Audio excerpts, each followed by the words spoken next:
We're going to go to item 22. Lori? We're here.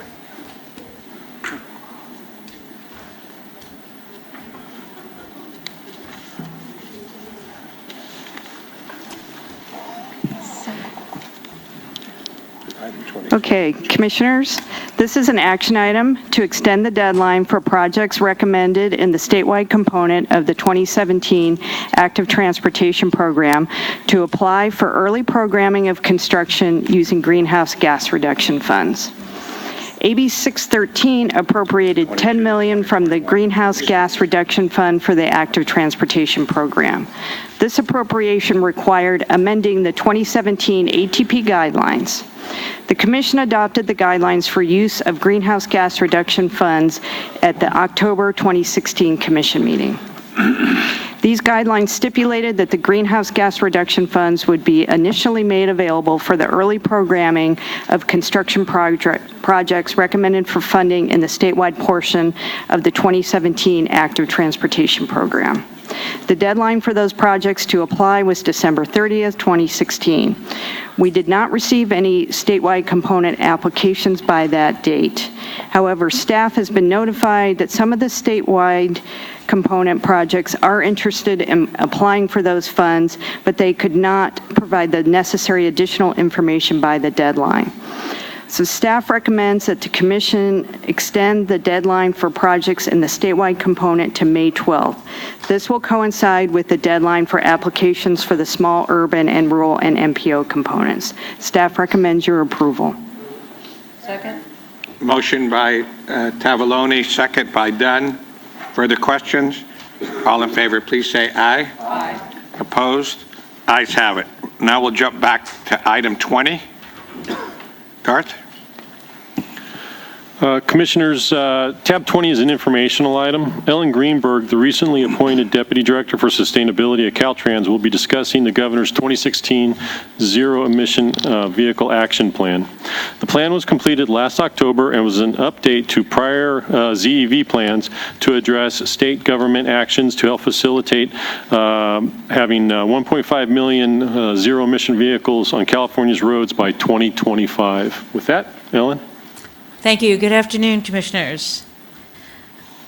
This is an informational item, as Garth just said, on the Governor's 2016 Zero Emission Vehicle Action Plan. And there is a set of slides, if we could have those up. There's no set of slides.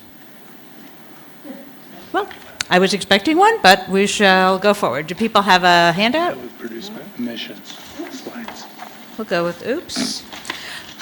The Governor's Action Plan, the 2016 plan, is an update of the 23 Zero Emission Vehicle Action Plan. It's addressing the role of the transportation sector electrification in meeting the state's climate and environmental goals, as well as addressing supporting California businesses in this sector and innovation that is spurred in the state through the electrification of the transportation sector.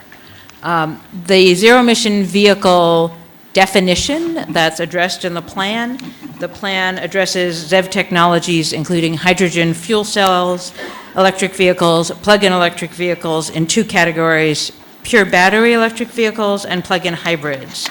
And the 2016 action plan addresses medium and heavy-duty vehicles as well as light-duty vehicles. So I'll just quickly go through the highlights of the Governor's Action Plan. There are four main priorities associated with the plan. The first is raising consumer awareness and education about zero-emission vehicles, then ensuring that zero-emission vehicles are accessible to a broad range of Californians, making ZEV technologies commercially viable in all three sectors, medium-duty, heavy-duty, and light-duty, and aiding ZEV market growth beyond California. There are a set of objectives to achieving each of those that are delineated in the action plan, along with a set of specific actions. And some of you may be aware that there's an incentive program that has now been modified to focus more strongly on lower income households by changing the income level qualifications in the current cycle of the program. So the incentive program is part of making zero-emission vehicles an affordable and attractive option for drivers. Ensuring convenient charging and fueling infrastructure is another aspect of the program, as is maximizing economic and job opportunities from ZEV technologies, both boosting market growth outside of California, and then leading by example through integrating zero-emission vehicles into state government. So the governor has directed agencies to lead by example, which includes a number of responsibilities for Caltrans and other state agencies in terms of acquisition of zero-emission vehicles as part of our fleets, installation of charging infrastructure at workplaces for employee vehicles as well as for electric vehicles that are part of the state fleets, and identifying and supporting charging locations for fuel cell vehicles and electric vehicles. So the accomplishments have already started to pile up, and there are now an estimated 14,000 EV charging stations across the state. The ZEV incentive programs are continuing. Besides the rebates, this also includes HOV lane access for zero-emission vehicles. The California Sustainable Freight Action Plan includes guidance for the transition to ZEV technologies, and California is a signatory to a MOU on coordinating construction of the West Coast Electric Highway, which is a multi-state effort, as well as a signatory on an international ZEV alliance. So these are among the accomplishments on the way to achieving the governor's goal of 1.5 million zero-emission vehicles on the road. And we are supporting the action plan through preparation of a Caltrans action plan, which is anticipating our obligations to support this important set of steps towards electrification of the transportation sector. So that plan is presently in draft stage, and we're working on completing it. Wanted to make you aware of the governor's plan and our work underway in support of this set of mandates.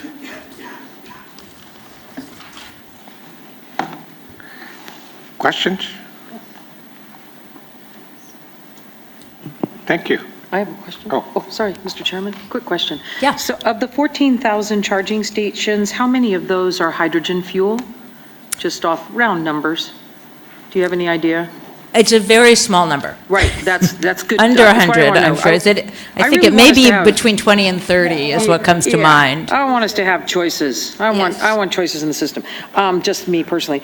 And what kind of public-private partnership opportunities are there for Caltrans to maximize effectiveness here, as opposed to Caltrans just doing it all? What are the We're working P3?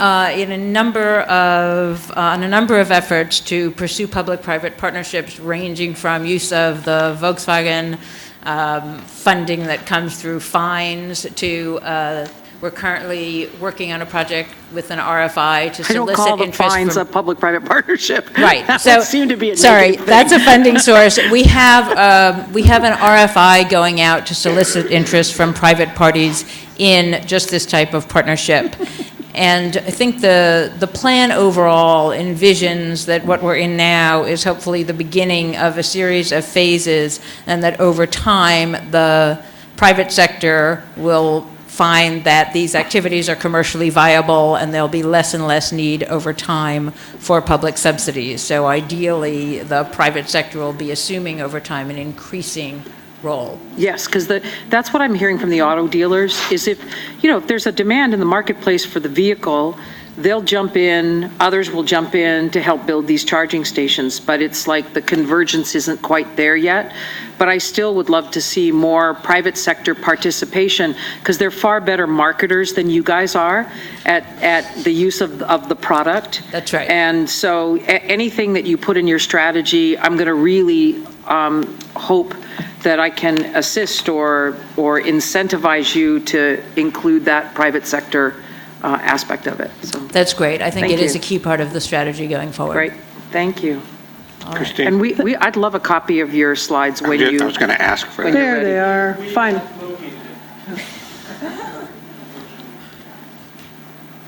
So now that she's done it, could we get a copy of it later? Yeah, Commissioners will get your Available to copy. everyone, and we'll be happy to follow up. Thank you.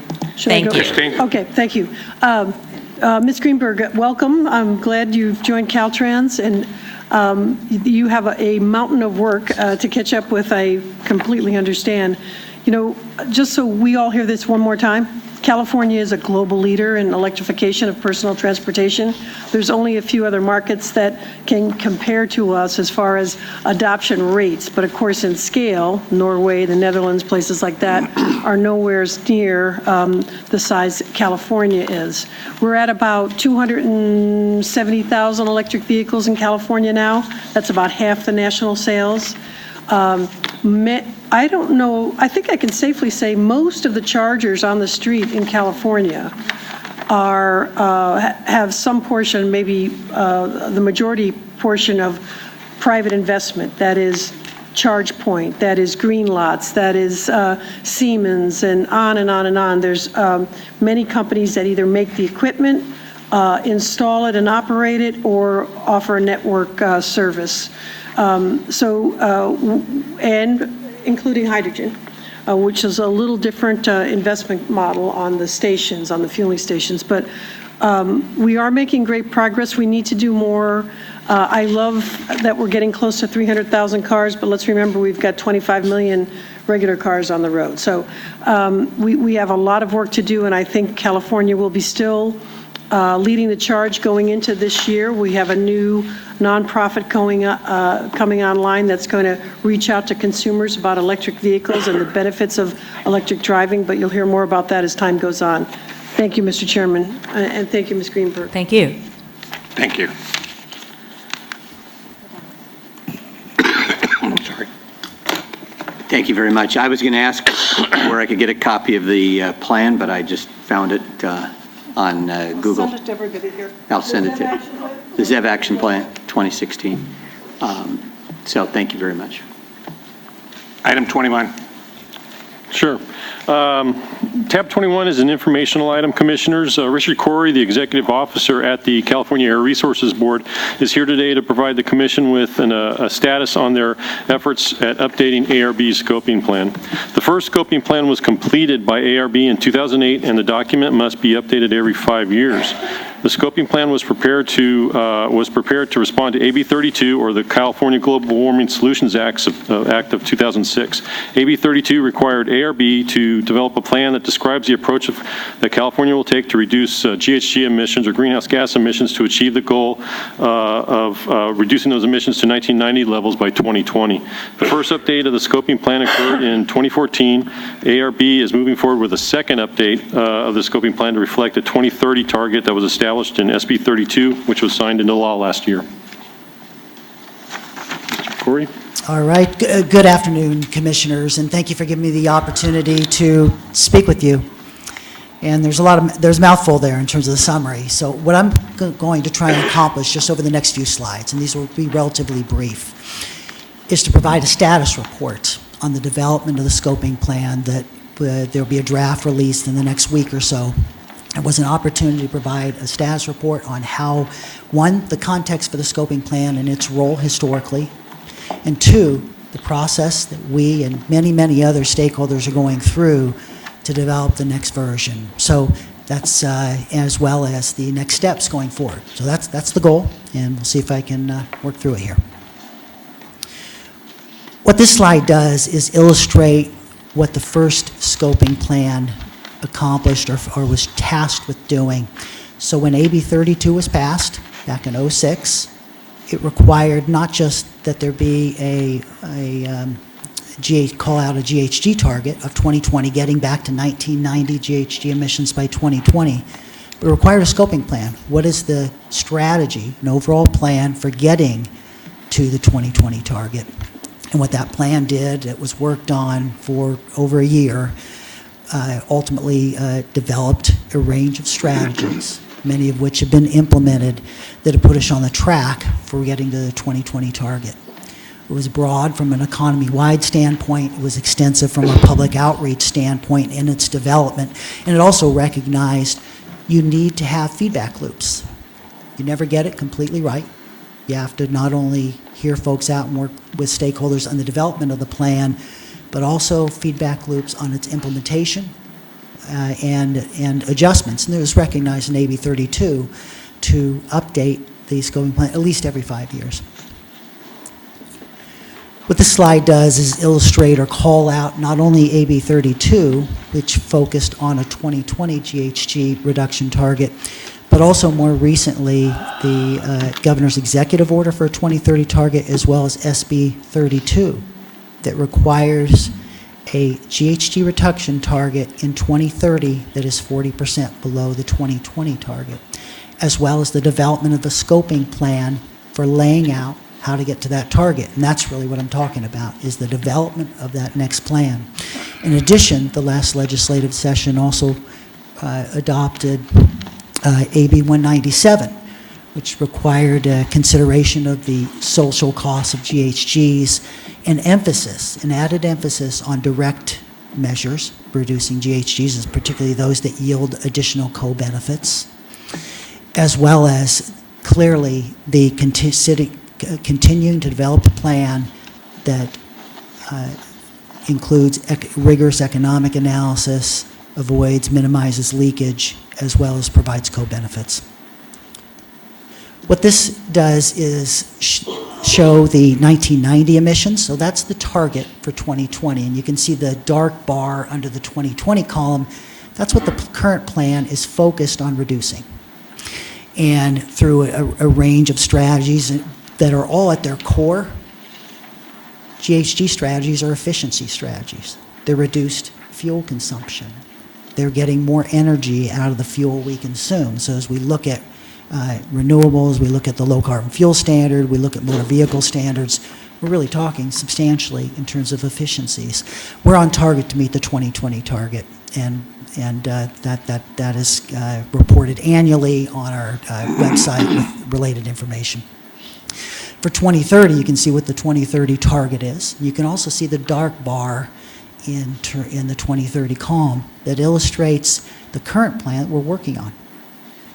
Those are the reductions that we're looking to achieve with respect to that plan. And then you see the long-range 2050 target. Transportation is complex. Transportation is the engine of the economy. It includes fuels, a broad range of fuels. It includes a broad range of technologies, infrastructure, and experts across the state and outside the state that need to be worked with very closely. There are clearly opportunities the state, what we're seeing in the state with respect to cleaner technologies, with respect to cleaner fuels, with respect to greater efficiency.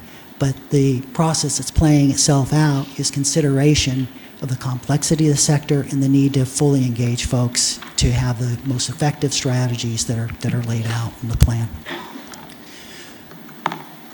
What this slide does is call out the preferred strategy. So the plan that we'll be putting out identified a number of alternatives, and I'll touch bases on some of those alternatives that we're required to look at in terms of are there other ways to get to the 2030 target. But one of the areas was, well, what is for a reference case, what are the measures that are already being pursued in terms of renewables? Lower GHG vehicles, more efficient vehicles. In other words, how far will that get us? What is that spread? And what are the opportunities for covering that gap? What are the economics? What are the infrastructure investments? What are the impacts? What are the co-benefits? Or what are the trade-offs? That's the task. And it's not an easy one. It's a collective work in terms of the scoping plan. It really needs to be evaluated and worked through a process. The preferred plan includes continuing the cap and trade program. We have 100% compliance. It's working. It's contributing to reduction in GHG emissions in the state, but also continuing cleaner vehicles. As we're seeing cleaner vehicles in the state, and I'm not just talking, clearly zero-emission vehicles are playing a role, but cleaner, lower-emission vehicles are playing a huge role as well, not just GHGs, but in reducing pollutants that contribute to diesel particulate, pollutants that contribute to forming ozone, as well as other toxic pollutants. So when we think about the opportunities, and the legislature was very clear in terms of the legislation that was passed, is look for those co-benefits. Look for those triple plays. Are there opportunities to reduce GHGs, diesel particulate, for instance, as well as ozone-forming pollutants, and that also enhance and improve efficiency? Again, these are challenges, and that's the challenge that's put down, but clearly there's been a number of winners from a technology standpoint that are bearing fruit across the state. The other alternative, and with respect to the preferred alternative, the continuing the low carbon fuel standard, more renewable energy, the reductions in collecting methane, for instance, from dairies in the state. Methane's a potent greenhouse gas. To a great degree, it's vented to the atmosphere. It's a useful fuel that we are not exploiting across the state, collecting it and using it from an energy standpoint. It's renewable, and it's a winner. And the legislature this past session appropriated some dollars to do just that, to work with the ag industry, the dairy industry, see if we can more effectively capture those fuels, that gas, and use it more effectively rather than just venting it to the atmosphere. From a schedule standpoint, so I'm providing an update on a document that will be out in draft form. It'll be out for many weeks, 45 days at least.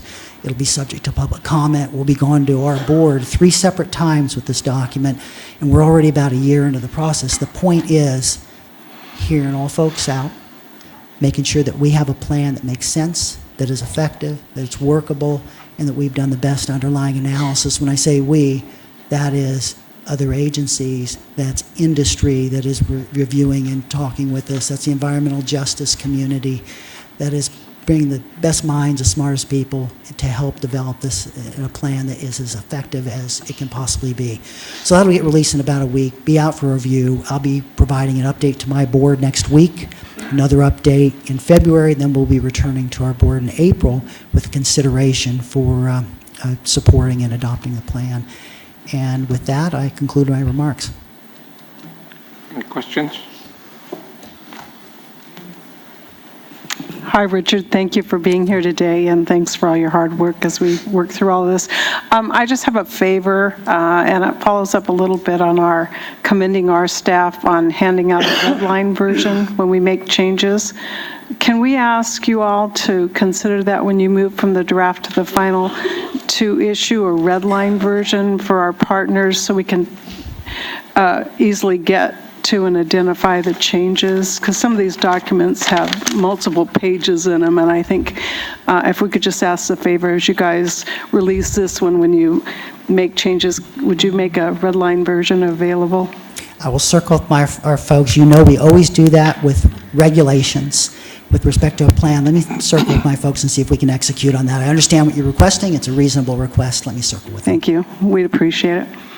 And then I'd like to ask if the effect of all the wildfires have been included in the measurements. I'm sorry? If the effects of the wildfires that we have every year are included in the study and the measurements.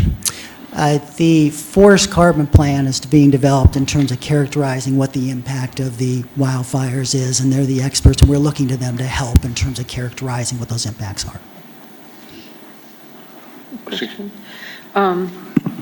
Thank you, Richard. Again, I have to commend you as well, always open to comment, even in, really some tough issues that are before ARB on this stuff. I just would love your comments, and I know you're going to address this within the scoping plan. Every major urban area in the state, from San Francisco to San Diego, is showing we're in a housing crisis situation. The state's housing director recently issued a long overdue statewide housing assessment from McKinsey Institute, which says we need 3.5 million homes just to meet current demand, to our state housing director saying we need 1.5 million homes. And yet tendencies are to implement greenhouse gas reduction strategies. It talks about urbanizing even further urban areas, which doesn't tend to produce affordable housing at the least, and let alone without CEQA reform, we can't even get them approved in urban areas. Is that this is so complex, Richard. I totally get how complex this is. Is this something ARB is taking a look at as well? It's teed up clearly as an issue, Commissioner Dunn, that you have called out, but there's no doubt your characterization of the complexity is reflected, underscored, and this is an area where I would say straight up, it's an area where we, and I personally, are looking for more assistance, Yes. help, advice, and counsel for all the reasons that you just noted. Happy to do so. Yeah, thank you. Any further questions? Mr. Chair. Jim? Richard and I had a previous conversation during the break, and I'm glad land use is in there, and I think Commissioner Dunn alluded to it.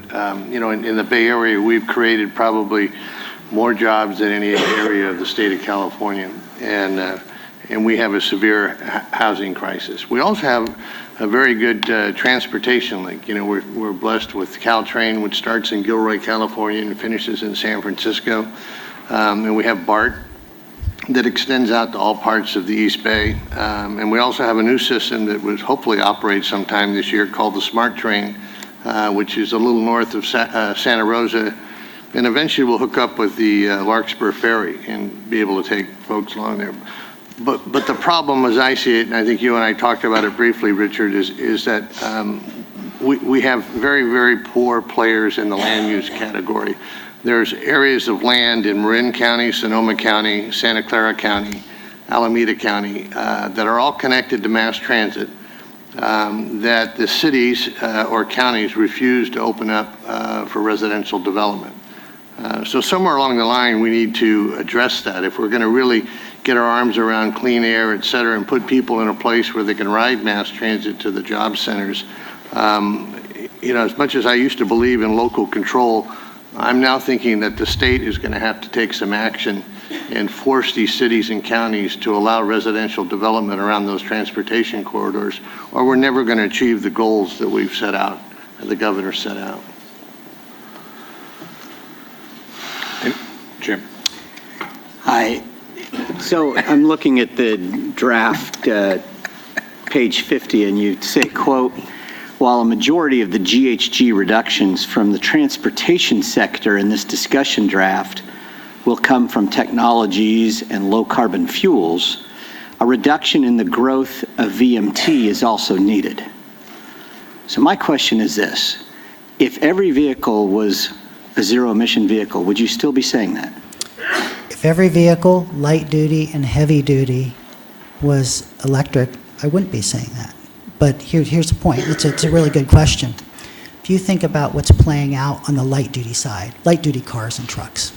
So you just heard a presentation on zero emission vehicles, and there's no doubt that California is seeing the lion's share of electric vehicles, but it's a small number relative to the total vehicles we have.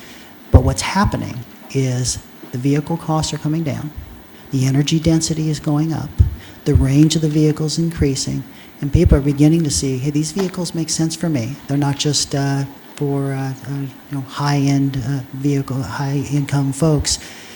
There's a transition that's playing itself out. I clearly acknowledging the fact much more work needs to be done on the light-duty side, but the heavy-duty side, trucks, make the light-duty side look easy. The heavy-duty side, and if I just give you a quick example, think of the port. I've got a ship. I've got cargo handling equipment. I have a rubber-tired gantry crane. I have a forklift. I have a drayage truck. I have a locomotive. There's no one size fits all. There's, in some cases, we're going to be in liquid fuels for a very long time. I have interstate trucks. So our opportunities for much cleaner technologies, cleaner liquid fuels are certainly there, but the broad application of electrification, much more targeted for it to actually work. So my point being that we're going to be in vehicles, in petroleum-based vehicles, for a very long time. Well, I appreciate what you're saying. I think I would agree with some of what you said, perhaps as battery density increases and vehicles like the Bolt coming out this year in California and Oregon. with $30,000, 35 with 238 miles of range, perhaps will be the game changer we're looking for. But I really caution this fixation on VMT so often. I, sir, would totally disagree. I think VMT is going to continue to skyrocket with the advent of technology, with driverless vehicles, with fleets and things that are going to be moving along with automation. And I think that it's a huge mistake to constantly focus on VMT. I think that you would find that with automation, you're not going to need to be building new lanes. We just got to make sure we're maintaining the ones we have now. Because density will increase, the spacing between vehicles will decrease, and utilization of the infrastructure will be a lot higher.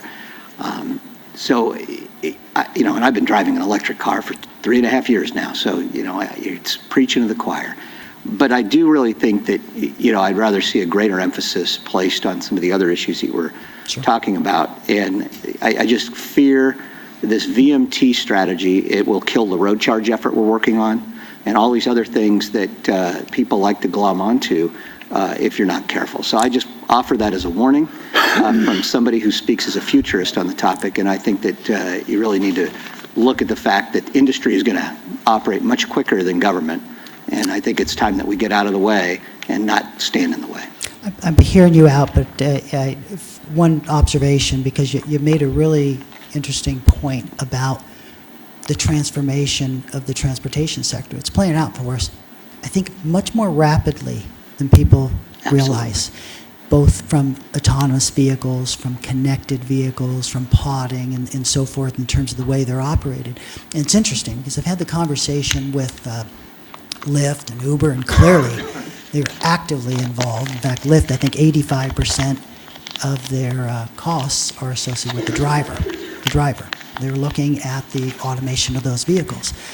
But I've had to pose the same question to them in terms of their perspective, in terms of, well, if the vehicles are all automated, isn't the range just going to increase? People can do their work, they can sleep, the number of vehicles will go up, the range that they drive. They said, well, that's actually a pretty interesting question, the way we are looking at that. And in fact, if you look at the most rapid growing area of our business, it's a shared mobility. People now have an app, basically they can choose to share a ride with someone if it's within, and they get a cost break. So that is an area that they are looking at in terms of expanding. So how the automation, and not to mention the role of package delivery in Amazon and some of the technologies that is being looked at, how that package that you order actually gets to your home.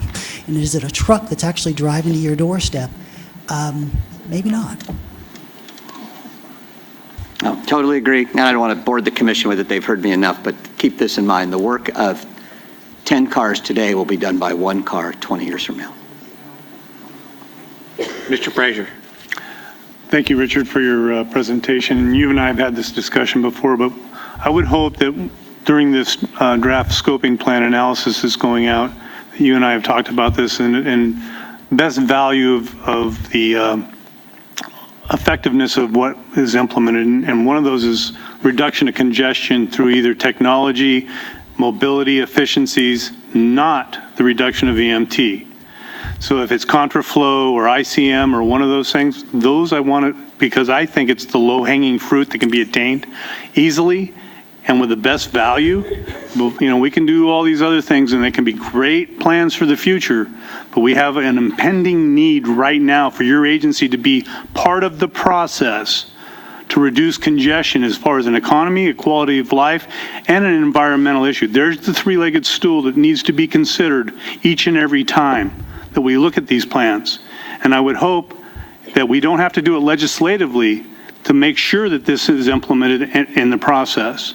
But if we look at it and say, this is the best value, we can attain this now and get reductions, dramatic reductions, but also change the quality of life for people and the economy in California. So I'm looking forward to that being part of this process. Thanks, Chairman. Thank you, Richard, and thanks to Air Resources Board for the incredibly complex work you do all the time. We just, the last couple of years we've been hearing, the last year was the hottest year on record. Well, it turns out 2016 was the hottest year yet.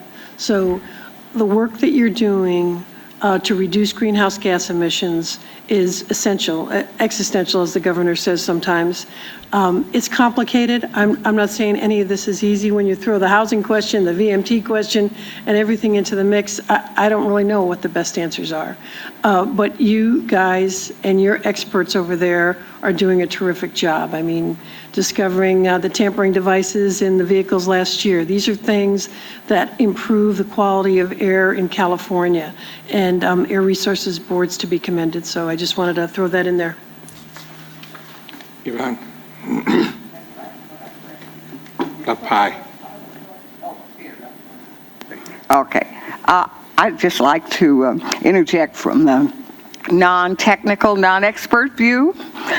When I look at congestion and I'm driving on the street, I am just amazed at the number of school buses. And I wonder, do we keep track of the electrification of those? And do we have an ongoing method of determining the amount of not only congestion, but certainly pollutants, and also whether or not there is an ability, since I realize most of those are contract drivers, and they contract with the various schools and even universities throughout the state. But I really think we need to look at some of those numbers. I'm sure you do that, but we don't hear about it much. So that I really would like to see, because when I'm on the street and I see the congestion, I'm just amazed at the number, and they are required, they're necessary. Unfortunately, we've had a little attention paid to it because of some of the accidents we've seen, and I know we're looking at all kinds of issues, whether or not there's seat belts on them. But I know that from metropolitan views in terms of buses, large buses, there's a big move to convert away from natural gas to electrical.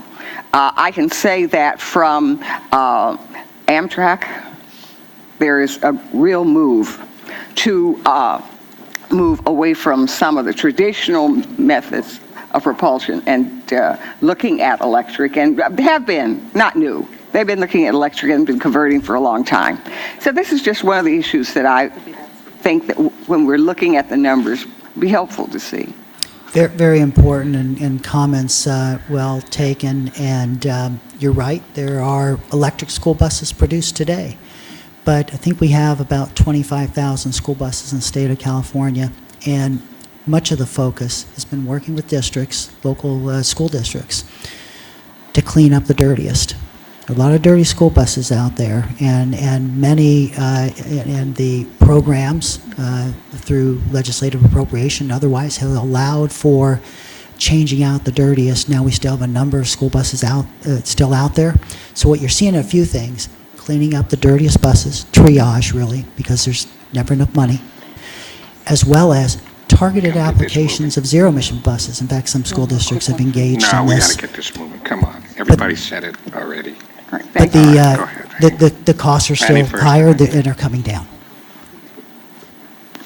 Hey, Richard, in that regard, at the December meeting of CTC, we had Dorn Barnes, who's the CEO of Foothill Transit, is also the president of the American Public Transit Association. So if you don't know Dorn, I would encourage you, just because I think maybe we can accelerate, to Commissioner Burke's point, maybe we can accelerate some adoption with cleaner vehicles on the school side, or and then the other thing is, at the Arrowhead Conference last fall, we learned the average ridership on a lot of our buses are like 10 folks or 11, and we're driving these huge rigs. So anything you can help us to right size, I think would be great. Thank you, Commissioner Inman. We have been working actually quite close with the transit districts, realizing that they're highly variable in terms of the services they perform, the terrain over which they drive, the temperatures that they are subjected to. So it's clearly, and they've made this point with me, and I think it's been well taken, there's not a one-size-fits-all. And they're going through a transformation in terms of how they meet their core needs. But then the role that contractors or Ubers or other the relationships. So we are learning from each other in terms of where are the opportunities for the cleanest buses, where do they make sense, and clearly we need more utilization of transit. And last one, because I know my chairman's annoyed with me. Richard, so this is, I know he is. So one of the things that I'm really curious is that with a 45-day comment period after the plan is all the work that you've done in the past, this is really ground changing for average people's lives. And an average person doesn't understand this, let alone even some of our CEOs of big companies. This is really ground-changing work. Do you think ARB in 45 days, will they approve this plan without a housing solution? I mean, I don't know. I'm going to be ecstatic if you can come with a solution in 45 days, but it's so important. I'm curious as to how that might work. I'm gonna, I'll respond quickly, but it's a good question, appropriate question.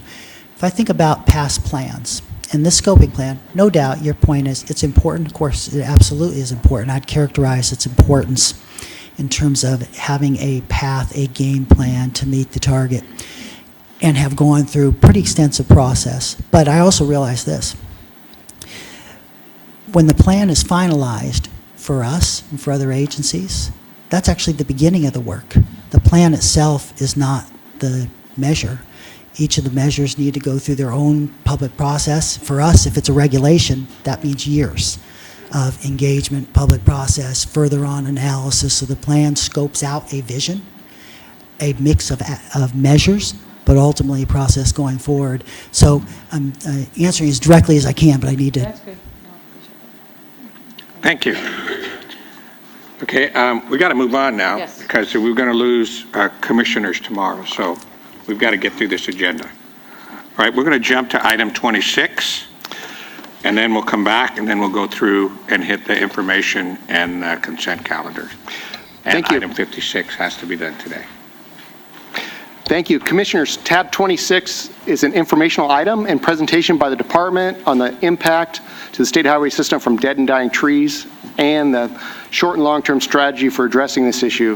Mr. Tony Taveras, the chief of the department's maintenance division, will be delivering this brief presentation. Thank you. Good afternoon, Chairman Alvarado, Commissioners.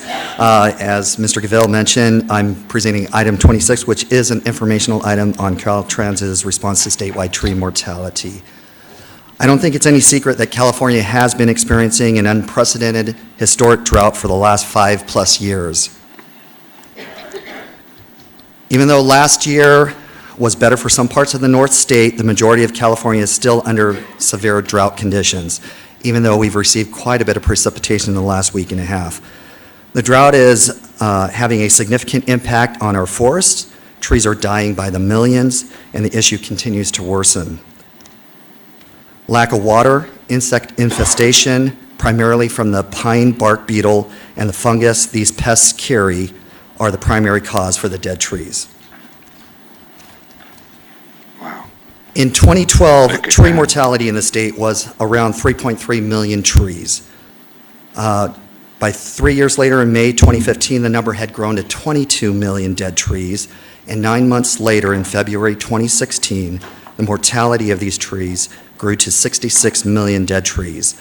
The two photos up there are a depiction of essentially showing a forest in Fresno County within a 9-month period from May 2015 to February 2016. In October 2015, Governor Brown issued an emergency proclamation requiring state agencies, local governments, and utility companies to partner in an effort to remove dead and dying trees. The governor also established a comprehensive multi-agency tree mortality task force led by his office, the California Office of Emergency Services, and CAL FIRE. The task force is comprised of 77 local, state, and federal agencies and various utility companies to help coordinate the removal of hazardous trees. Caltrans is currently the member of this tree mortality task force and active on 5 of the 8 working groups established by the task force. By far the greatest die-off can be witnessed in the foothills and mountains of the southern and central Sierra Nevada mountain range. Infestations of the bark beetle have killed millions of trees over the last few years. These dead trees provide a huge risk to California as they act as a fuel source for wildfires, which in turn increases the risk for erosion, mudslides, and which can impact the state highway system and local communities.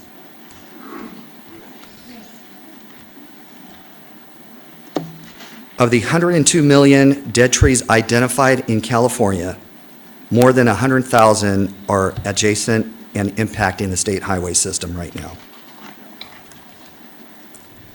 The U.S. Forest Service has estimated the cost for removal of the entire 102 million trees at approximately $2.8 billion.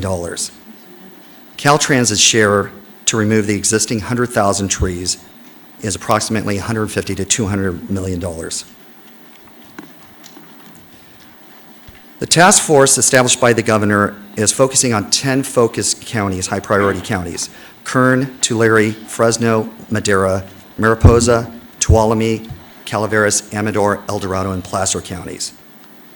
Almost 2/3 of the dead trees are impacting the state highway system are located in these 10 focus priority counties. However, urban areas in southern and northern California and areas along the coast are also experiencing tree mortality as well. To date, Caltrans has executed 26 emergency contracts totaling approximately $80 million to remove these dead trees. These projects are currently all state-funded contracts with no federal aid. However, Caltrans is continuing discussions with the Federal Highway Administration to explore all alternatives and opportunities to allow federal participation or reimbursement for these and future tree removal projects. Our strategy moving forward, Caltrans is in the process of developing 8 additional tree removal projects. These projects will address new state routes with dead and dying trees, as well as go back over existing routes where additional trees have died and now threaten the state highway system. Our approach is to use an accelerated design process, develop a PS&E project, put it out for competitive bidding, and have these projects presented to the commission and voted through the normal process.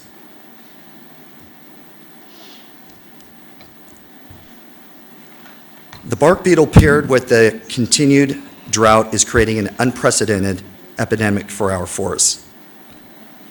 Caltrans has continued to work as a partner on the Governor's Tree Mortality Task Force with CAL FIRE, California Office of Emergency Service, the U.S. Forest Service, and local county tree mortality task forces to prioritize tree removals in areas that are the hardest hit and most critical.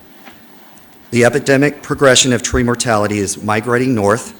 We have already identified dying and dead trees in the Tahoe Forest, and the U.S. Forest Service is watching Siskiyou, Modoc, Plumas, and Lassen counties as the bark beetle is continuing to spread north.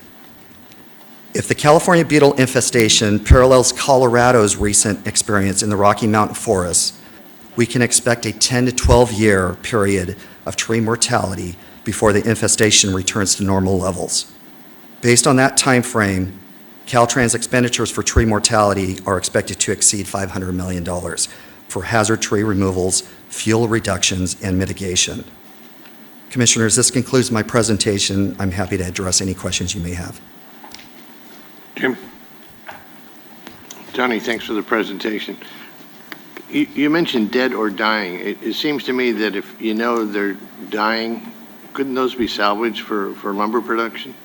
We are trying to salvage as much as we can. What we're finding as we're felling these trees, the beetle has infested these trees so badly that they're almost hollow on the inside. They're cracked, they're either cracked or they're stained, and so there's not a lot of economic value for the lumber itself. We're finding that about 70% of the lumber is being used for mulch, and about 30% is being used taken to biomass facilities. But none for dimensional lumber? None for conventional lumber at this point. Yeah. Thank you. Are you saying, based on Colorado or the other states, that the beetle infestation has to run its course? It either has Would to... more rain help? I mean, I don't know. What can help us is to have about 3 or more years of precipitation like we're currently getting Yeah. to get us out of this drought. That'll allow the trees... It has to get colder. It has to get colder as well. Another thing that kills the beetles, it would have to drop to below 40 degrees Fahrenheit, negative 40 degrees Fahrenheit, to kill off these beetles. Climate change issues are everywhere, it seems Yes, to they me. are. Yeah. Thank you, Mr. Any further questions? Thank you. Thank you very much. Okay, item 23. Thank you, Commissioners. This is an information item that relates to the 2016 needs assessment, local streets and roads needs assessment that the California State Association of Counties and the League of California Cities have prepared. To present the update is Ms. Margo Yap. Thank you, Eric. Good afternoon, Commissioners. Eric asked me to keep it short. It's a long day, so there are a few slides in here that I'm going to skip. And if you have any questions, though, I would be happy to answer those at the end. As many of you know, I've been up here several times before to give you an update on where we are in the local streets and road system. And I'm sure many of you are familiar with the presentation. I just have some new information I'd like to share. We have been working on this update since 2008, and every couple of years, what we try to do is give you information on where the condition of the local system is, what the needs are, and what are the impacts of different funding scenarios. These are just examples of the previous reports that we've done, and the 2016 report is now available. It's on the www.safecaliforniaroads.org website, and you can download it. It seems to be getting thicker every 2 years, but there are a lot of good information and maps in there as well. So with that, let me just kind of start off with the foundation, which is, the California road system is a big one. About more than 80% of it is owned by cities and counties, and that's the portion that we are focused on in this study. There are 3 components of the system that we wanted to present. One is, of course, the pavements. The second is the essential components related to the pavements, and then the third are the bridges. So on the pavements, you've seen this slide before. We try to rate all the roads on a scale. We call it the pavement condition index, 0 to 100, with 100 being good and 0 being failed. And you can see that back in 2008, when we first looked at the statewide system, it was about 68 on a scale of 0 to 100. And you can see 68 is just a smidgen below good. We call it the at-risk category because that's the category where roads begin to deteriorate fairly rapidly. When we looked at it in 2014 and 2012, it had dropped to 66, and now in 2016, it has dropped to 65. There is definitely a deterioration in there. And a 65 sort of looks like this. This is a main road in the Bay Area, and you can see that, it doesn't look bad. There's a crack down the road, but it's still serviceable. The consequences, of course, from a funding point of view, and it's quite significant, however. I also wanted to share with you, when we look at that big picture, that 65 statewide, what does it really mean when we look at it on a county-by-county basis? And back in 2008, you can look at this map and see that about a third of the counties in California had what we would call good roads on average. And the rest of it was the blue or the red counties, and those would be the at-risk or poor categories. In 2016, in 8 fairly short years, it's changed quite a lot. And you can see now that the bulk of the state is actually blue and red, the at-risk or the poor failed categories. And interestingly enough, even the 3 counties that are green, Riverside, San Bernardino, and Ventura, their average is actually 70.8, and so we rounded up to 71. But we would expect that unless funding changes in 2018, they would probably drop down to the blue category. So it is a fairly alarming kind of a slide, even though statewide we've only dropped about 3 points. There is some information here on the complete streets, which I promised Eric I would skip, so feel free to look through it and ask me with questions later if you have any. So I'm going to skip through these.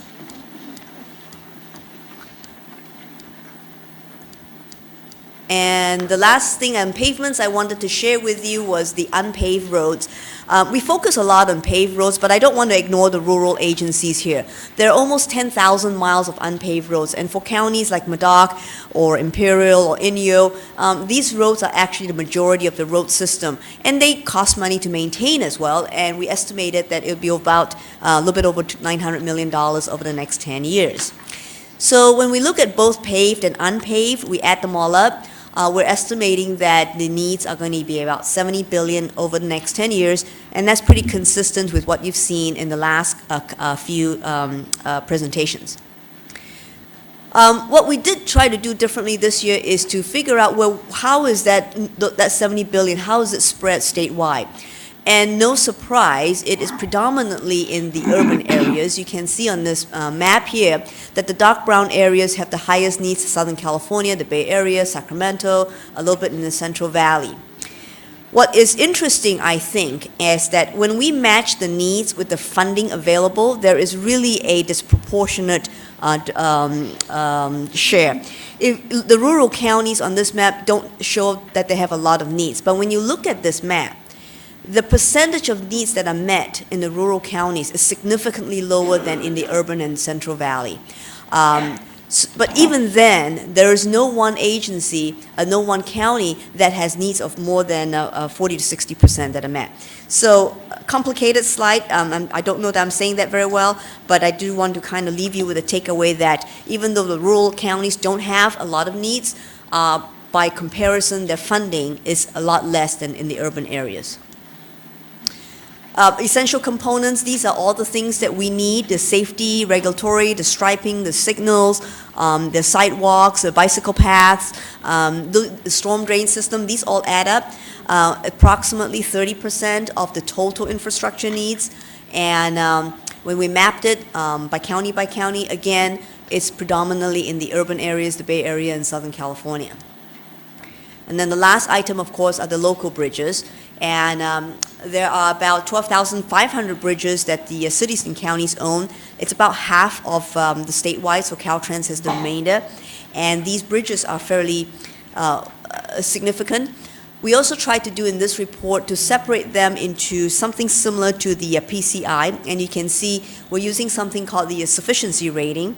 And the takeaway from here is that the green bridges up on top don't require much work except for minor maintenance. The bridges that are in the yellow category will require some sort of rehabilitation, and then the bridges in the red category require replacement. So we add it all up, it's about 2,600 bridges that require some sort of rehab or rehabilitation on the local system. We do have a couple of slides showing the funding levels. The again takeaway is we're estimating annual funding about $290 million, and given this, I think one of the more alarming statistics that we're seeing is that the percentage of bridges that are structurally deficient, right now it's about 20%. On the current funding levels, we expect it to be about 33%, and that's one, I think that's a metric that we are a little bit concerned with. Finally, if we add up all the needs, pavements, essential components, bridges, that's how we arrive at $106 billion. You can see again, the trend is the same. The urban areas are where the predominant needs are. The last thing we wanted to do, of course, is take a look at the funding analysis. This is the part, I think, where we can ask our what-if questions. We estimated that current funding is about almost $2 billion a year, and if we continued under this scenario, then we would expect the condition to decrease to in the 50s, and our unfunded backlog, which is the more worrisome performance measure for me, would increase by $20 billion. And the key to this graph, of course, is that it's in real 2016 dollars, so I haven't added any escalators to it. If we did add inflation, it would obviously, the numbers would be much bigger. So the next question we always ask is, well, what do we need to maintain the status quo? And we need about $3.5 billion, so not quite double the existing funding, but almost, and this is again consistent, I think, with what we've presented in the last few reports. And then finally, if we want to achieve best management practices, or sometimes what we call a state of good repair, we would need about $7 billion over the first 10 years. But here's the interesting part. If we had $7 billion over a year for the next 10 years and bring everything up to a good state of good repair, we would only then need $2.5 billion a year to maintain it. And $2.5 billion is very close to the $2 billion that we currently have. It's almost within reaching, we can almost reach that level. Last metric I wanted to share with you, I think this is one that the traveling public maybe has a little, has a better feel for when they drive the roads, is number of failed roads in local roads in the state. We have about almost 7%. We estimate that that's going to grow hugely, triple to 22% in the next 10 years. So finally, just to kind of quickly summarize, here are the dollars that we showed in our report, the pavements, the essential components, the bridges. We need about $106 billion. We have about $33 billion, and so the shortfall is a nice, neat $73 billion. Wow. Thank you, and I'm happy to answer any questions you might have. Question? Quick question for you. Sure. It's always interesting. I love these presentations because sometimes it seems like we have two worlds colliding in this room at one time. And so your assessment, you literally just followed Air Resources Board assessment on trying to achieve our very aggressive climate change greenhouse gas reduction strategies, our climate change goals. You've already seen the governor's budget. Clearly, we've got more money for bike lanes than we do for new capacity projects here, and roads and streets are also constrained, even over 10 years. Would your assessment change if we're successful at meeting these climate change goals? In other words, with the when we're being challenged with looking at reducing VMT, and reducing greenhouse gases, would the numbers reduce in your needs assessment? That's a very interesting question. Thank you. There's so many factors that it would be hard to say. On the one hand, cities are using technologies that do reduce greenhouse gas emission. They're, in other words, recycling green type technologies that does reduce greenhouse gas. But in terms of reducing VMT, it doesn't matter if you're an electric car or a gasoline truck or a diesel truck, you're going to need roads, and as long as we want roads to carry them, then we're going to have to maintain them. So at that point, I don't see that there would be a reduction. So you haven't done it yet? No, within this. no, it's not something that we've Might be looked at. something I would recommend you take a look at. Sure, Yes. thank you.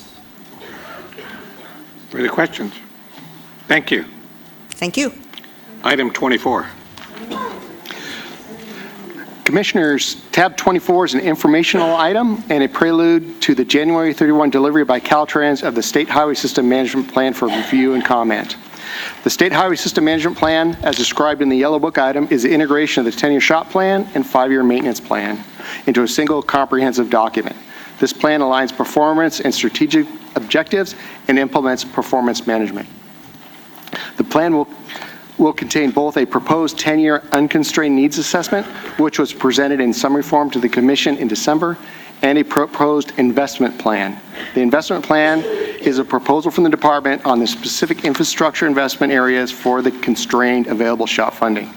This investment plan informs both the projects in the planning phase and those for upcoming SHOP programming cycles. Mr. Michael Johnson, the state's asset management engineer, will be delivering this informational presentation. Good afternoon, Chair, Commissioners. I will try to be brief and help get everybody back on schedule here. I see head nodding. So let's jump right into it. As Rick mentioned, we will be producing the first integrated state highway system management plan delivered to the Commission and the legislature at the end of this month. This plan is realigning the objectives in our transportation program SHOP historically and maintenance to be consistent with the strategic management plan of the department. And at break, Chairman Gilmetti asked me if I had good news today. And the good news is that we will be one of the first, if not the first, state in the nation to fully implement performance management as required under MAP 21. So that's the good news. Along with that, this plan has unprecedented transparency compared to our prior plans. This is a quick slide showing the reorganization. In effect, we're showing the individual objectives that we've historically had within the SHOP under the strategic goal that they most closely align with. We are implementing something called performance management. This is a requirement of MAP 21 and subsequently the FAST Act. In effect, what this is a matter of setting strategic goals. The Commission has been very helpful in helping us with performance targets in prior meetings. So we've established those targets with the Commission's approval in the past. And now we're developing strategies and analyzing alternatives to help us achieve those targets that were established. Once we do that, if we have enough money, and I'll give you a prelude, we don't, we will then establish investment priorities of where the money that we have available to us, where we're recommending that it be applied. And then once we do that, it will follow the normal delivery process of planning, project delivery, design, and construction. And then we monitor the performance, and that cycle of analysis, delivery, monitoring is what is referred to as performance management. Just quickly walking through how this works. We previously came to the Commission and laid out the condition of our bridges. This condition is implementing the recently adopted or the recently finalized performance measure for bridge, which is all square foot based. So currently about 75% of the area of bridges, the deck area, is in good condition, 22% is in fair, and we have about 3% in poor. So that's our baseline or our starting point where things are today. We look at what kind of deterioration we expect on an annual basis between good and fair and poor, and it gives us an idea of how rapidly things are deteriorating. And if the Commission recalls, I was before you previously, we presented charts like this, their performance cost curves, and the Commission adopted performance targets, so that in effect established where we want to be. So now we know where we are, what our baseline is, and where we want to be, and we know how fast things are deteriorating between them. So in effect, we developed a relationship that looks like this, that shows what our gaps are currently. So we need to increase our good condition bridges by 8.5% in terms of the total area, decrease the fair condition by about 7%, and decrease the poor condition bridges by 1.5%. If we could do that, we would achieve our goals. So the question is, what does it take to do that? Well, to answer that question, the first thing that we do is we deduct the work that we've already committed to in terms of program projects and our projects that are already in the planning process. Once we have deducted the work and the accomplishments in terms of performance that we've already in effect committed to, then we're left with the remaining need, which is the currently unmet need that's looking for future investment. We then estimate the cost to close that gap by applying unit prices and statewide average support ratios for project delivery. And I'll kind of tip my hat. The need, as I mentioned in the last meeting, was $97 billion for the shop. As you know, we have about $24 billion available for the shop. So we have a shortfall or a need that's about 4 times the funding we have available. Because of that, we must constrain our investment. We've developed some tools, and I won't go through all the details of the tool, but I wanted to show this slide to show that there is actually a rigorous analysis behind this. And the one example that I've given for bridges here is just one of 34 similar analysis that we go through to develop the entire plan.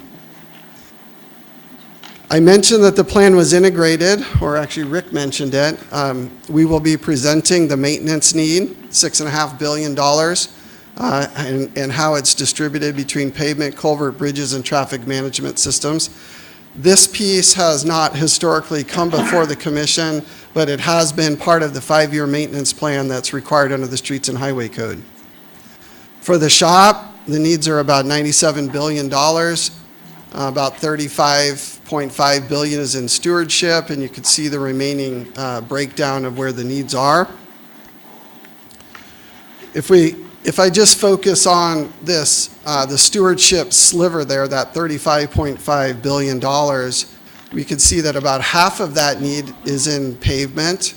We have a significant portion in bridge and culverts, and in fact, facilities, emergency, and then everything else is $3.2 billion.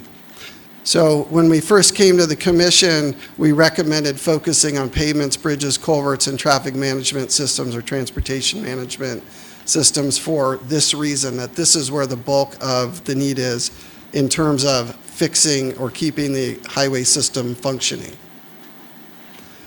In terms of our investment plan, we have about $24 billion over the 10-year period.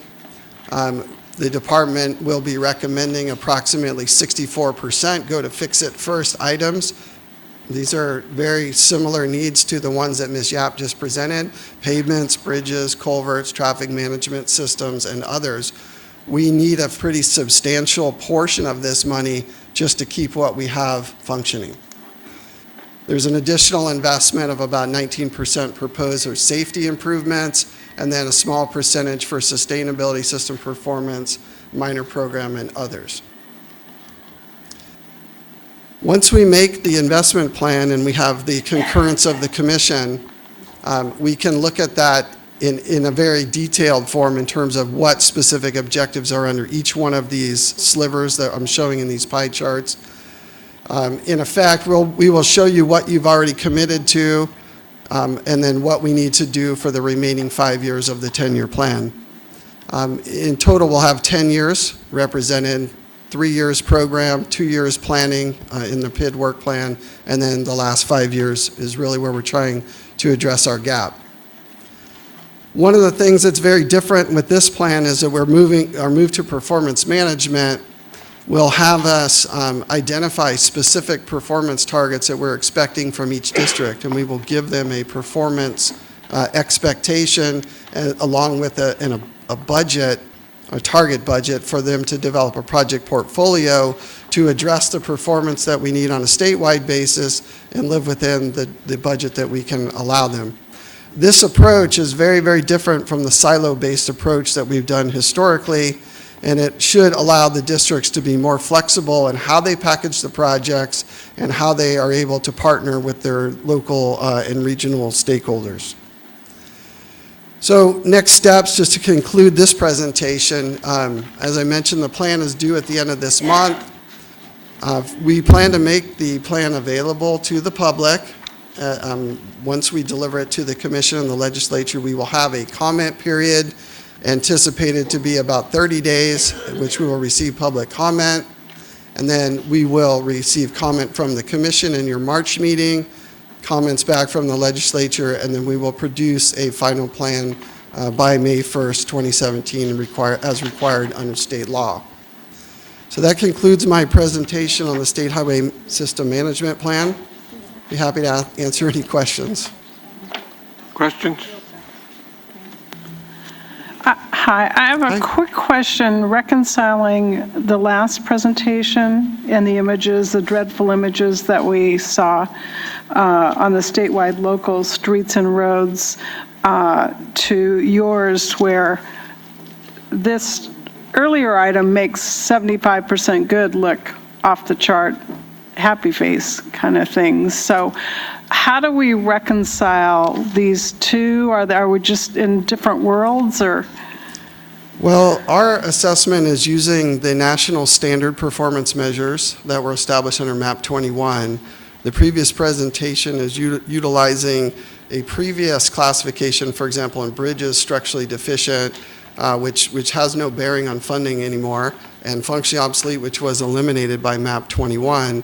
And then the pavement assessment done in the previous presentation was done using a pavement condition index, which is not the national standard for pavement assessment. So what you see in the State Highway System Management Plan is the federal performance measures that have been established nationally for pavements and bridges. And I think if the local work was done with those same performance measures, you would then be seeing things apples to apples. But right now, in effect, you're comparing apples to oranges. Well, I think if we could all be speaking the same language, it would be great as we try to plead our case for more investments. So if we're confused on reconciling these, I can't imagine what the layman would be. So I think somehow we need to try to speak the same language. I can say that, the dollar estimates, regardless of how you get there, I think in both cases, the needs clearly outstrip the available funding, and I think that message has been very clear. Thank you. Thank you. Thank you. Item 25. Item 25 is an information item on the Proposition 1B program benefits, and Mr. Bruce Deterra with the Caltrans Division of Programming will be presenting. Thank you, Dawn. Thank you, Commissioners. Before I begin, I want to acknowledge that Commission staff for Deputy Director Greenberg's presentation had no responsibility for the lack of the presentation. That's entirely on me. I believe I'm the last link in the chain that went from Deputy Director Greenberg to our staff, and so that's why it showed up so late, because it was sitting on my phone.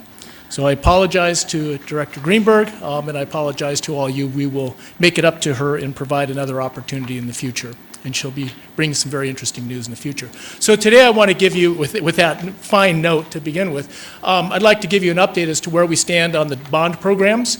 The Commission has oversight over 10 different bond programs, and these are the bond programs that were adopted by the Proposition 1B that the voters approved in 2006.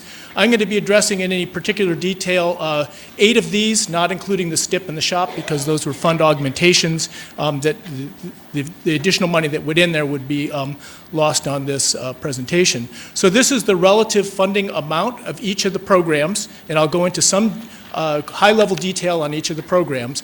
The green represents unallocated funds that are available to those programs, whereas the kind of magenta color are funds that the Commission has already allocated. And what's important to understand that these green amounts may represent savings from projects that have become available again to reprogram. So as projects come in below the anticipated cost, the savings are recycled and they show up again as unallocated. And this is true across the bond program. So that's actually good news. We had money, we did a good job delivering the projects, freed up more money, put it back into the program, had more savings, put the money back in. So this is why you're seeing still green. It hasn't been sitting there for 10 years waiting for somebody to decide what to do. So this is a program by program, the number of projects across the second row, the amount of funds the Commission has already taken action on and allocating, and some of those dollars may have been reallocated. They've come up more than once, not a great amount, and then the $448 million still remaining for future Commission action for allocation.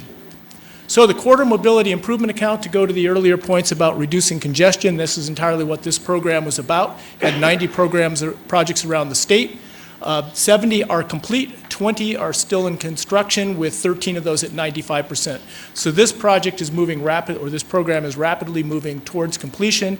Again, this is that $4.5 billion program out of the 12. So this is roughly a third of the total bond programs of where we are in here. So we've added just over 300 miles of new HOV lanes, as well as almost 300 of mixed flow and auxiliary lanes. So we've got a 600-mile increase in the highway capacity.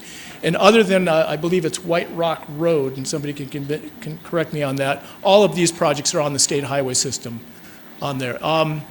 And then, very importantly, we did a lot of new or reconstructed interchanges. So you had a lot of efficiencies come out of there. So the kinds of benefits we'd expect on a project-by-project basis, rather than just having a listing of what was in there, would be improved travel times over what we would have had we not done the project, reduced delays, and improved safety.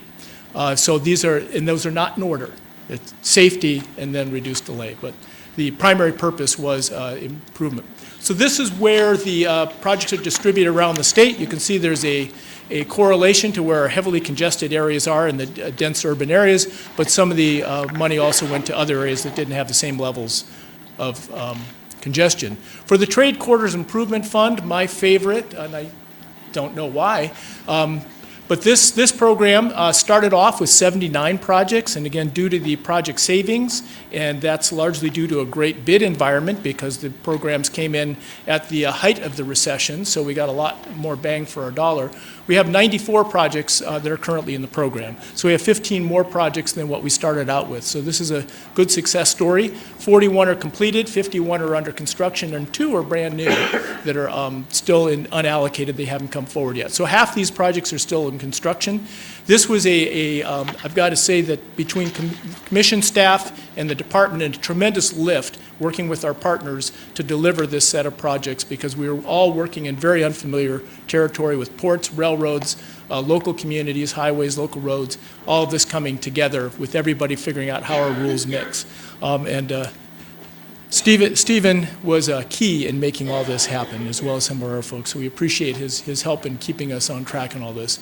So what we get from this is improved freight system connectivity and efficiency, reduced particulates. All of these programs that reduce congestion are also reducing air pollutants of all sorts, including GHG. In this program, having a more efficient freight system greatly reduces community impacts, particularly where you're addressing railroad crossings, where you have large backups, and the most famous being the Colton Crossing, where you had trains idling, waiting to take turns in the adjacent communities, tremendously impacted by those trains. This is the distribution of the projects within the Northern California area. Important here is to notice the pattern of where even though we got 4 different project types, to see that they line up on key corridors. They're not just scattered randomly. It wasn't a fair share distribution that everybody got a certain amount of money.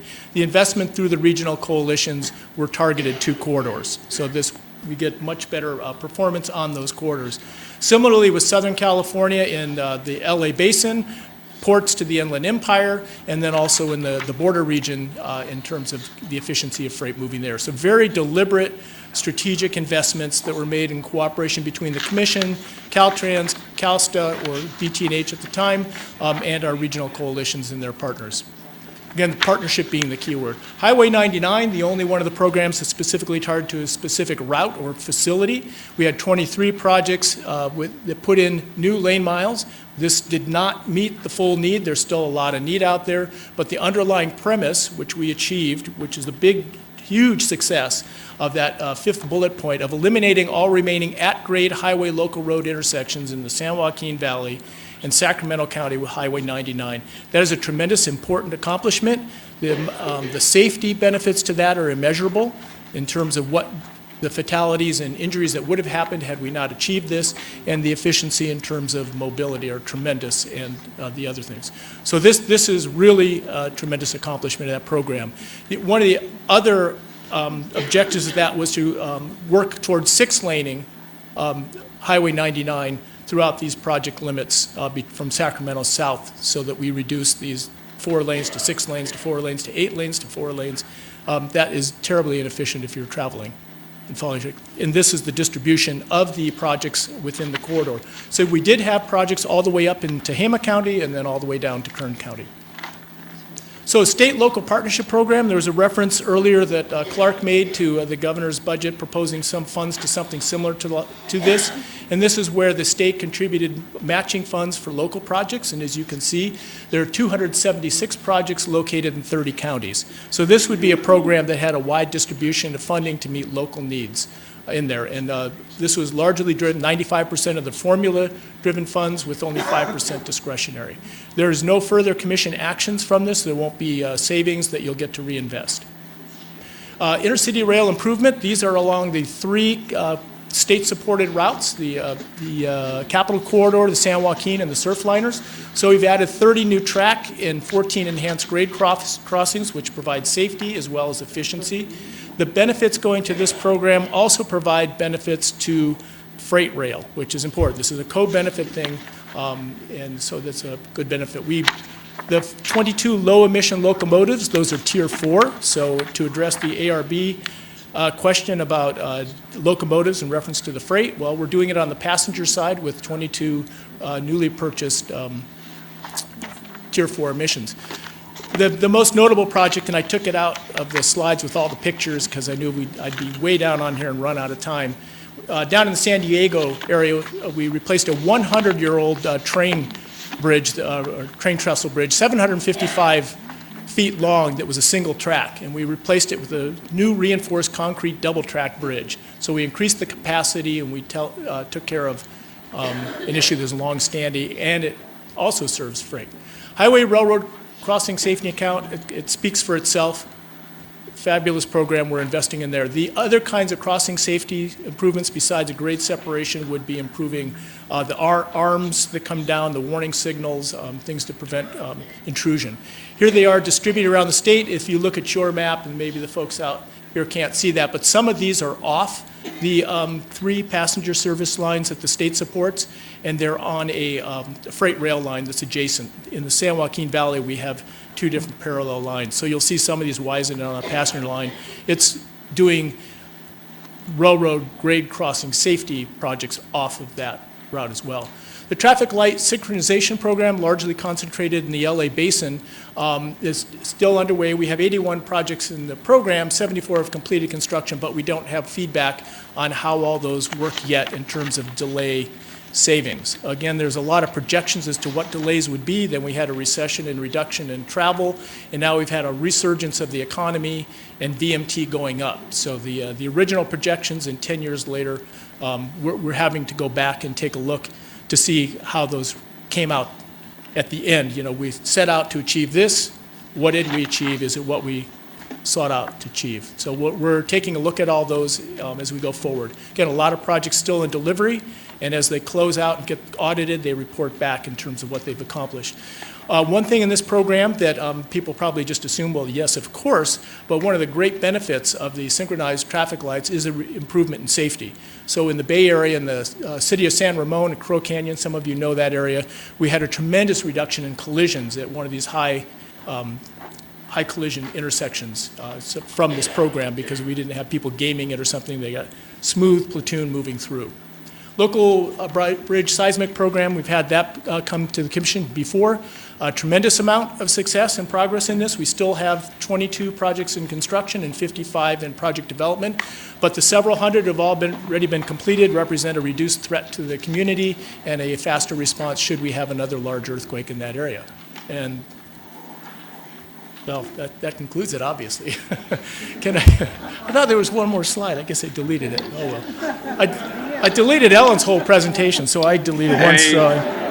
I'm okay. I'd be pleased to answer any questions, or in the future, if you want details regarding one of the programs to come back. Very good, thank you. You're welcome. Bye. Item 27. Sure.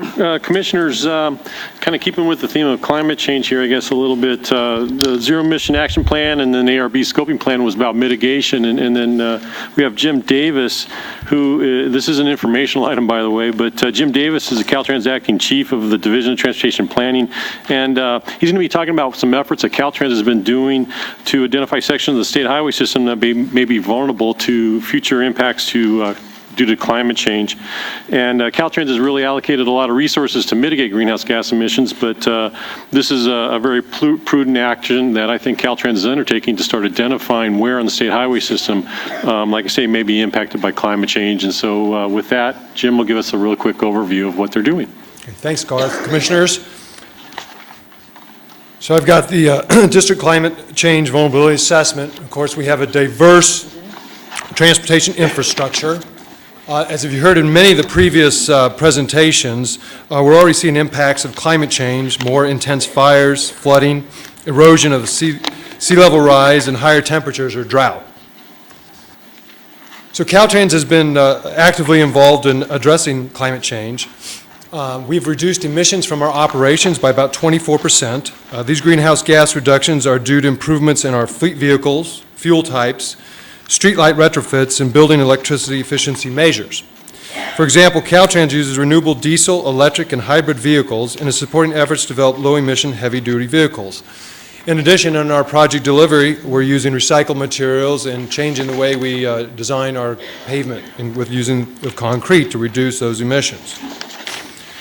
On the climate change adaptation front, we've been doing a lot of research and focusing on guidance materials. One of those areas is the Climate Change Vulnerability Assessment. So the Vulnerability Assessment is working with many, many partners out there. It's working with the Energy Commission, Department of Water Resources, with universities, and other public and private entities. And what we're projecting is our future climate scenarios. And we're looking at 2050, 2070, and 2100. We're quantifying and map the impacts based on climate change stressors. And those stressors are sea level rise, storm surge, precipitation, wildfire, and those higher temperatures due to drought. We then will identify transportation assets at risk, roads, bridges, culverts, and then we'll develop strategies and guidance to address vulnerability assessments in Caltrans planning and project development. Our current schedule, District 1 has been complete, District 4 will be complete here at the end of February, and then by the end of the year, Districts 2, 9, 3, 8, 6, 10, and 11 will be complete. The final 3 districts along the coast on Districts 5, 7, and 12 cannot begin until we get information from the USGS. We've got a draft vulnerability assessment for the San Francisco Bay Area. One of the things that we have in there is to show, and this just is an example, of looking at sea level rise, and we're looking at the 2050, 2070, and 2100 years. And we project seeing a 1.6 foot sea level rise in 2050, a 3.3 foot sea level in 2070, and a 5.7 foot sea level in 2100. We then look at the impacts to the Bay Area on what infrastructure will be impacted from that. And this is just one of the stressors. So then we have adaptation approaches, and there are 4 approaches. One is you can defend. Second, you can have a planned retreat. Third, you can adapt or force, or a fourth one is a forced retreat, or basically shutting down highways. An example of a defend is looking at where we're having landslides or erosion, and we can put rock slope protection like we did along 101, or put seawall protection like on Highway 1 in Malibu. So those are examples of doing that. For planned retreat, we look at and take an example of the Pedras Blancas, which is Highway 1 down on the south coast there, and you can look in the upper right-hand picture of seeing what happens when the sea level rises and you get that storm surge and the highway becomes not trespassable. And so what we're doing in there with the commission, you voted a project to realign Pedras Blancas inward. So that's one of those planned retreats. It's in construction. It's in the first year of a 3-year construction cycle. The next project I've got, or example, is in adaptation. And Caltrans is engaged in a collaborative effort between the Nature Conservancy, the Association of Monterey Bay Area Governments, and other local stakeholders to consider adaptation options for the PCH Highway 1 at Elkhorn Slough in Monterey County. And the purpose of this project is to evaluate the costs and benefits of nature-based alternatives to manage coastal infrastructure. An economic assessment of the costs and benefits will be conducted for the alternative management scenarios selected. And the final results will include scenario design, physical impact, modeling, and economic assessments, and will be made publicly available. And that concludes my remarks. Questions?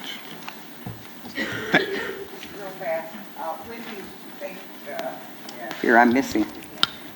When will you have an idea of the rise in terms of some of these areas, 5, 7, and 12? USGS is forecasted to give us that information in 2018. So, in a year or so, we should have it. And then? This year. Get a snorkel. Time to buy snorkels. Quick question. So that you then start the evaluation at that point when you have the data. Yeah. We do have the USGS information for the north part of the state, and that's why we're working on those assessments currently. So what's the time frame once you get the data? It would be probably within 6 months to a year, we'll have the rest of them. So by the end of 2018, I forecast we have it all done. The next time we hear from you, we'll have it. We'll provide that information. Lucy? So quick question. So just to follow Commissioner Burke, so that would be an assessment of the projects that are vulnerable, or the assets that are vulnerable with climate change. Are you also doing with that an assessment of the cost in order to make them less vulnerable? Yeah, that'd be the next phase. Now that we know where the vulnerabilities are, then we start to assess, okay, what those costs are and put them into our planning processes and tying it to asset management. And we talked about the asset management needs. Well, these are more needs that are coming into the inventory. It's just intuitive on my part. I'm not an expert in this, but my sense is we're not spending enough time on adaptation in this state.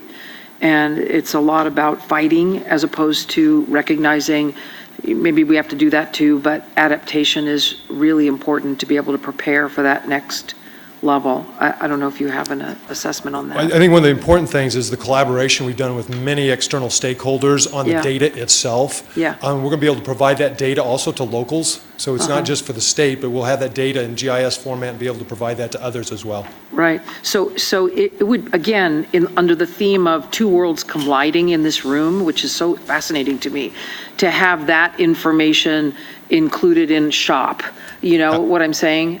So that we get a real assessment of what real costs of things are, would be revelatory. Absolutely. Because it's even, the magnitude is even greater than people realize. Absolutely, and we're further behind on the asset management. Exactly. Exactly. Thanks, Jim. Commissioner, the first iteration will be on existing SHOP projects. We'll have information in front of us as to what we need to do while we're maintaining our projects. The next level, which we don't have funding for, is to actually do projects to address the adaptation of it.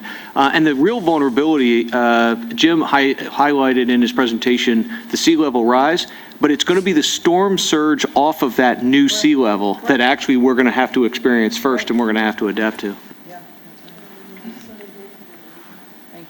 Further questions? Thank you. Information calendar, Stephen. Yes, Commissioners. Item 28 through 35 is the information calendar. These items are deemed not to raise any concerns and will not be presented unless specifically requested by a Commissioner. Questions? None? Consent calendar. Okay, the consent calendar is item 36 through 46. And at this time, we have no changes. First time in my career. Staff recommends that you approve the consent calendar. Move the consent calendar. Motion by Art, second by Keo. Questions? All in favor, please say aye. Aye. Opposed? Ayes have it. Item 56, Don. Yes, so item 56 is an action item. The Northern California Trade Coalition and the Sonoma County Transportation Authority request the US 101 Sonoma Narrows project be added to the TCIF program with $3 million in TCIF funds. Staff has reviewed the request and we find it consistent with the program guidelines, so we request approval. Motion by Gilmetti, second by Madaffer. Questions? All in favor, please say aye. Aye. Opposed? Ayes have it. Let's go ahead and do 47, 48, and we'll see where we're at that. 47, Jose. Good afternoon, Chair, Commissioners, members of the public. Item 47 is an action item. This is the final EIR for the widening project improvements on State Route 29. Caltrans has certified the environmental impacts have been mitigated to less than significant levels. Staff recommends your approval. Motion by Tavilloni, second by Madaffer. Questions? All in favor, please say aye. Aye. Opposed? Ayes have it. Item 48.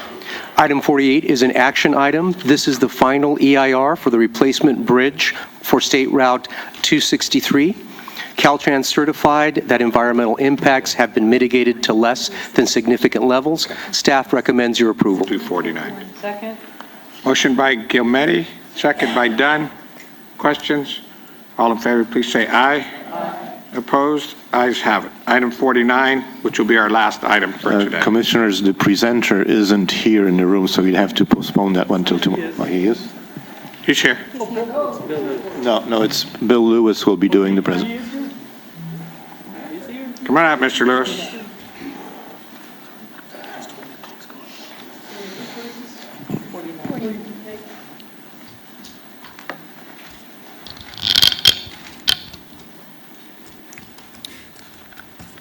Good afternoon, Commissioners. My name is William Lewis, as was stated, and I'm the Acting Division Chief for Project Management until Jim Davis returns from his role as Acting Division Chief over Transportation Planning. And it's my pleasure to present to you the project delivery report for the first quarter of fiscal year 16-17. In the essence of time, what I'd like to do is just highlight a couple of the key areas. I won't be going one by one through my slides, but I just wanted to show to you one item here that on this list is we're working very hard to be in meeting our commitments and being able to be on schedule. As you see, we set very high standards, very high expectations, Unfortunately, there is one project that we are not going to be able to deliver. That project is one that you were made aware of or even voted on in the December CTC meeting. That's the Pedras Blancas realignment offsite mitigation project on Route 1 in San Luis Obispo. That's a $7.8 million project. It was unable to have the seed promulgated and the plants due to the drought. And as you recall, back in December, you approved going ahead and making that project three separate projects over the next 3 fiscal years. Also, I wanted to highlight one of the things for you real quickly is that our overall project costs, project sizes is going up, but also the number of projects is down slightly from the prior year. And we did make one modification to your, well, we made several modifications to the report, but one that we wanted to highlight for you was that we are now showing you in the report the risk areas based on the component type. It used to be that this item here was lumped together as both capital and support. Now we break out the separate program amounts by support and capital as highlighted there. Also, we do have, these are in your risk area that are coming up. We have 8 projects that are identified as possibly seeking allocation. 5 are being advertised, and 19 that are projects that are in construction. You see the total dollar amount of their projects and the total amount that we estimate that may be at risk. We, as mentioned earlier, there is that one project that we do not anticipate will be able to be delivered because it's now scheduled over 3 years, but we just wanted to make sure we brought that to your attention. The one slide that I did want to end on here, and especially it's a good way to end the day also, is that this projects at the end of construction, one of our monitoring tools we use is to be able to identify how much was budgeted, and based on that budget, how much was expended. In this situation, you see that in that first quarter, we completed 7 STIP projects and had a savings of $36 million under their budget. And in that same quarter, we had 51 shop projects that were completed with a savings of $15 million. Thank you. Thank you very much. Very good. Any questions? Thank you very much. Thank you. Okay, we will adjourn for today. Tomorrow morning at 9 o'clock. We start right out with item 50.